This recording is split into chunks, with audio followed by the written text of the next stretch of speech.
Hi friends, ఈరోజు మేమైతే home made coconut oil అయితే ప్రిపేర్ చేస్తున్నాం. ఇది చూస్తున్నారు కదా, ఎండు కొబ్బర్లని ఎండబెట్టి ఆయిల్ పట్టించినాం అన్నమాట మిషన్లో. అది ఇప్పుడు ఈ దాంట్లో పోసి వడపోస్తున్నాం. అంతా కిందికంతా చెత్త ఉంటుంది. దాన్ని వడపోసుకుంటే మనకు కొంచెం ప్యూర్ అవుతుంది ఆయిల్.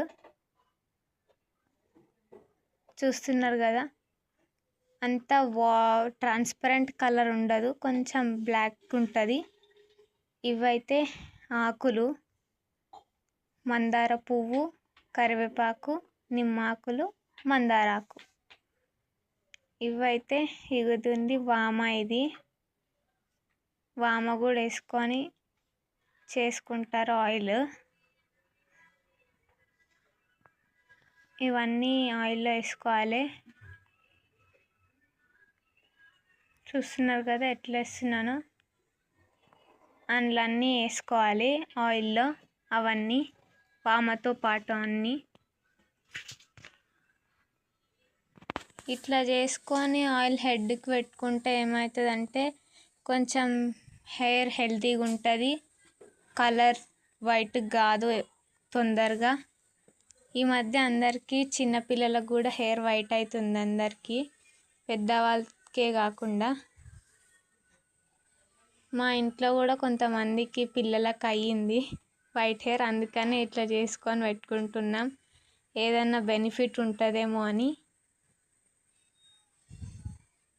ఈ అన్ని ఆకులు వేసుకోవాలి. నిమ్మ ఆకు ఎందుకు వేస్తున్నామంటే చుండ్రు కానివ్వదు నిమ్మ ఆకు. చుండ్రు అయినా కానీ అంటే రిమూవ్ చేసే కెపాసిటీ ఉంటుంది అన్నమాట దానికి, లెమన్ లీఫ్కి. అన్నీ వేసుకోవాలి అందులో. కరివేపాకు కూడా వేసుకోవాలి, వాము. ఎన్ని ఎక్కువ వేసుకుంటే అంత బెనిఫిట్స్ ఉంటాయి మనకి.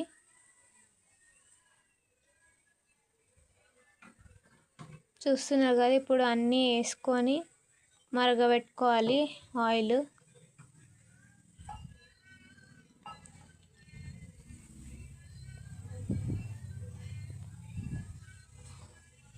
ఎన్ని వేసుకుంటే అంత మంచిది.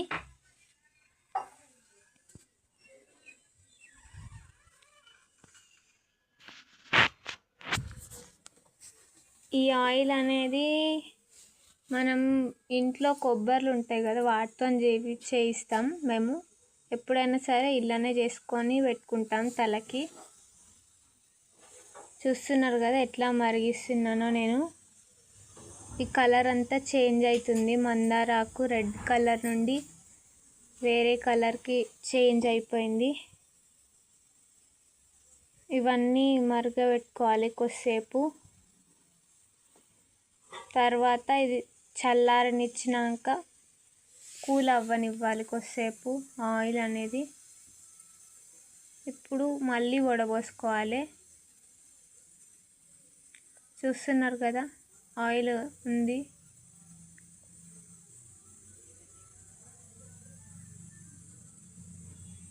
ఆయిల్ అంతా ఒక బాటిల్లోకి ట్రాన్స్ఫర్ చేసుకుంటే మనకు ఎప్పుడు కావాల్సి వస్తే అప్పుడు యూజ్ చేసుకోవచ్చు.